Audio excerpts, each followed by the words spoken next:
Hey guys, welcome back to my channel. इस video में मैं आपको emergency first responder course plus rescue diving course के बारे में बताने वाली हूँ। अगर आप सोच रहे हैं कि ये कोर्स करना चाहिए कि नहीं करना चाहिए एंड क्या करवाते हैं इसमें, then this video is for you, so keep watching. सबसे पहले तो आते हैं कि कितने दिन चाहिए होंगे आपको ये कोर्स के लिए। तो इसके लिए आपको कुछ 3 से 4 डेज़ चाहिए होते हैं। ये 2 कोर्सेज़ को एक साथ कंबाइन किया गया है। EFR होता है emergency first responder and secondary care वाला course, and then rescue diving course. तो EFR is basically theory session more. उसमें आप एक्चुअल में किसी के साथ ऐसा नहीं करोगे, एक डमी टाइप का होगा जिस पे आप सारी प्रैक्टिस करोगे। And the EFR course takes the whole day, एक 1 फुल डे। बाकी आता है आपका फिर रेस्क्यू डाइविंग कोर्स, जिसमें आपको 2 से 3 दिन लग जाता है, क्योंकि इसमें आपको पहले तो आपको थ्योरी सेशन होगा जिसमें आप पढ़ोगे पूरा, एंड देन उसके बाद एग्ज़ाम दोगे, एंड देन उसके बाद मतलब एग्ज़ाम में नहीं, नॉलेज रिव्यूज़ एंड मतलब सॉर्ट ऑफ थिंग, क्वेश्चनर उसके बाद होगा। एंड देन आपके 2 दिन प्रैक्टिस में जाएंगे। पहले तो आप स्विमिंग पूल या कहीं पे एंड थोड़े शैलो वाले वाटर में प्रैक्टिस करेंगे अपने ये रेस्क्यू डाइविंग स्किल्स। उसके बाद आप अंडर वाटर एंड मतलब दोनों अंडर वाटर भी रेस्क्यू डाइविंग स्किल्स होते हैं एंड सरफेस पे भी होते हैं। तो बहुत सारे डाइविंग स्किल्स हैं जो आपको कवर करने होते हैं कि अगर आपके बॉडी को लेग क्रैम्प हुआ है या आपको लेग क्रैम्प हुआ है या फिर किसी का BCD काम नहीं कर रहा है, तो ये सारे सिनेरियोज होते हैं जो आप इसमें प्रैक्टिस करते हो एंड इसके लिए प्रिपेयर होते हो। तो हाँ, तो ये तो बेसिकली थोड़ा ओवरव्यू टाइप का हो गया। बाकी और डिटेल्स पे आते हैं। सबसे पहले तो कॉस्ट कितना है। तो जो मैंने किया था कोटाओ आइलैंड पे, वो तो मेरे पैकेज में इंक्लूड था, 0 to हीरो पैकेज में, जिसके बारे में आप दूसरी वीडियो में देख सकते हैं। बट जनरली अगर आप कोटाओ या कहीं पे करेंगे अगर ये वाला कोर्स, तो आपको 14,000 से 18,000 भात का पड़ जाएगा, which comes around two like 30 to 40K। तो it's sort of expensive but it's a very very important skill, क्योंकि अगर आप स्कूबा डाइविंग बहुत ज़्यादा करने वाले हैं then this is the best way to make sure कि आपका बॉडी हमेशा सेफ़ रहेंगे। नेक्स्ट चीज़ है कि इसके लिए प्री रिक्विजिट्स क्या है। तो आपको एडवेंचर डाइवर होना चाहिए या फिर जूनियर एडवेंचर डाइवर या फिर कोई सिमिलर क्वालिफिकेशन। एंड आपका ये एडवेंचर डाइवर में under water navigation dive complete होना चाहिए। एंड इसके अलावा EFR के लिए तो आपको कोई प्री रिक्विजिट नहीं चाहिए, EFR कोई भी कर सकता है, बट रेस्क्यू डाइविंग के लिए ये प्री रिक्विजिट्स हैं।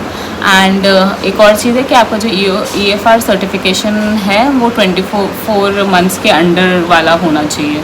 जनरली आपको EFR का अपना सर्टिफिकेशन हर 2 ईयर में रिफ़्रेश करना पड़ता है, because if you are not practicing it you can easily forget it. तो ऐसा होता है, तो इसलिए ये हर 2 साल में आपको रिफ़्रेश करना होगा।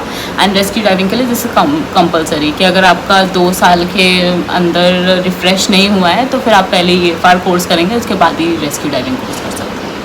Who should do this course. तो अगर आपको, जैसे मैंने बोला कि अगर आपको स्कूबा डाइविंग बहुत ज़्यादा करनी है या फिर आपको डाइव मास्टर के प्रोग्राम में जाना है या फिर आपको अपने नेविगेशन स्किल्स इम्प्रूव करने हैं, then this course is perfect for you, क्योंकि इसमें आपको वो बताएंगे कि आप छोटी छोटी प्रॉब्लम्स कैसे फिक्स कर सकते हैं, दूसरी डाइवर्स की कैसे हेल्प कर सकते हैं, एंड इमरजेंसी ऑक्सीजन किट कैसे यूज़ करना है।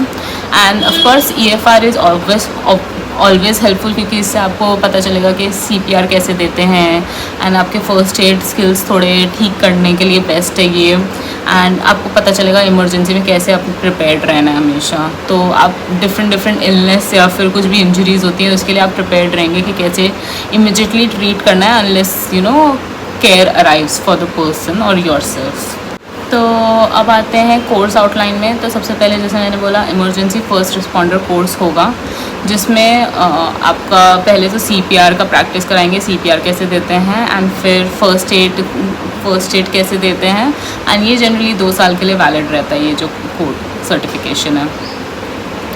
इस वाले कोर्स में आप बेसिकली पूरा दिन, जैसे मैंने बोला, स्पेंड करेंगे। इसमें आपको पता चलेगा कि इमरजेंसीज कैसे असेस करनी है, उसके बाद ब्रीदिंग के लिए कैसे चेक करना है, सर्कुलेशन कैसे देखना है, स्पाइनल इंजरीज़ को कैसे आपको मतलब ट्रीट नहीं बट मतलब उसको वर्स ना करें, and at the same time you make sure the other person is breathing and is fine, कोई इशू नहीं हो रहा है। एंड सीरियस ब्लीडिंग को कैसे थोड़ा रोक सकते हैं जब तक आती नहीं है, एम्बुलेंस नहीं आती है। तो ये सब आप इसमें थ्योरी पहले समझेंगे, उसके बाद फिर प्रैक्टिकल सेशन होगा क्लासरूम में ही, एक डमी टाइप का होगा जिस पे आप ये सब सिखाएंगे। तो कुछ it's a very tiring course, but वही है कि काफ़ी कुछ सीखने को मिलता है। हम लोग का कुछ 3-4 घंटा लग गया था इसमें। उन्होंने ढंग से बताया था कैसे ब्रीथिंग देना है, कैसे CPR करना है, कैसे मेक श्योर करना है कि आप पर्सन को साइड पे लेटाएं एंड आराम से सब कुछ करना है, कोई जल्दी नहीं है। तो all these things you learn in this course. उसके बाद once this course completes you move on to the rescue diving course. पहले तो जैसे मैंने बोला कि इसमें आपका थ्योरी सेशन आता है जिसमें आपका वीडियोस होंगे, प्रेजेंटेशंस होंगी एंड थोड़ा सा ऐसे पढ़ने वाला पार्ट होगा। तो इसमें आपको ये डिफरेंट सिनेरियोज के बारे में बताया जाएगा एंड क्या क्या उसके सोल्यूशन है उसके बारे में बताया जाएगा। एंड फिर उसके बाद आप कंटेंट एक बार जब आपका पूरा पढ़ लोगे तो नॉलेज रिव्यू होगा एंड इंस्ट्रक्टर जो है आपका वो आपको छोटा सा टेस्ट देगा टू चेक कि आपने कितना समझा है। अगर आपने समझ लिया होगा mostly then you will be moving to the practical session, वरना जो भी आपको नहीं समझ में आएगा वो इंस्ट्रक्टर आपको दोबारा समझाएंगे। जो सिनेरियोज हैं इसमें आपको बहुत सारे टाइप के होंगे कि पैनिक, अगर कोई डाइवर पैनिक कर रहा है तो आप कैसे उसको ट्रीट करें, एंड अगर कोई अनकॉन्शियस डाइवर है तो उसको कैसे करना है, किसी टायर्ड डाइवर को कैसे असिस्ट करना है, फिर सेल्फ रेस्क्यू टेक्निक्स आपको सीखने को मिलेंगी, इमरजेंसी कैसे मैनेज करना है, मिसिंग डाइवर्स के लिए कैसे प्रोटोकॉल क्या लेना है, तो सब कुछ ये आपको सीखने को मिलेगा। तो जब ये एक बार थ्योरी और क्लासरूम सेशन हो जाएंगे तो आपको पानी में लेके जाएंगे एंड वहाँ पे ये सब प्रैक्टिस होगा।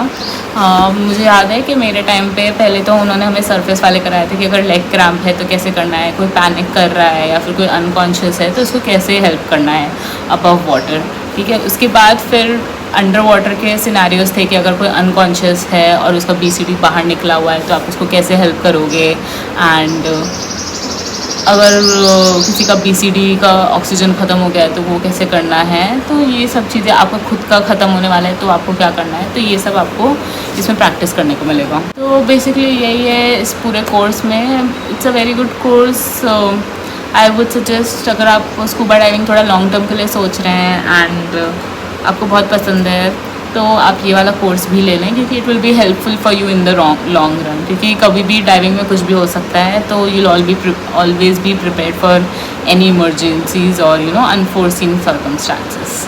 सो गाइज, आई होप आपको ये वीडियो अच्छा लगा। अगर आपको अच्छा लगा है तो प्लीज़ लाइक शेयर सब्सक्राइब करना मत भूलिएगा एंड मुझे कमेंट करके बताइए अगर आपको और भी कोई इन्फॉर्मेशन जानना है। Okay, bye.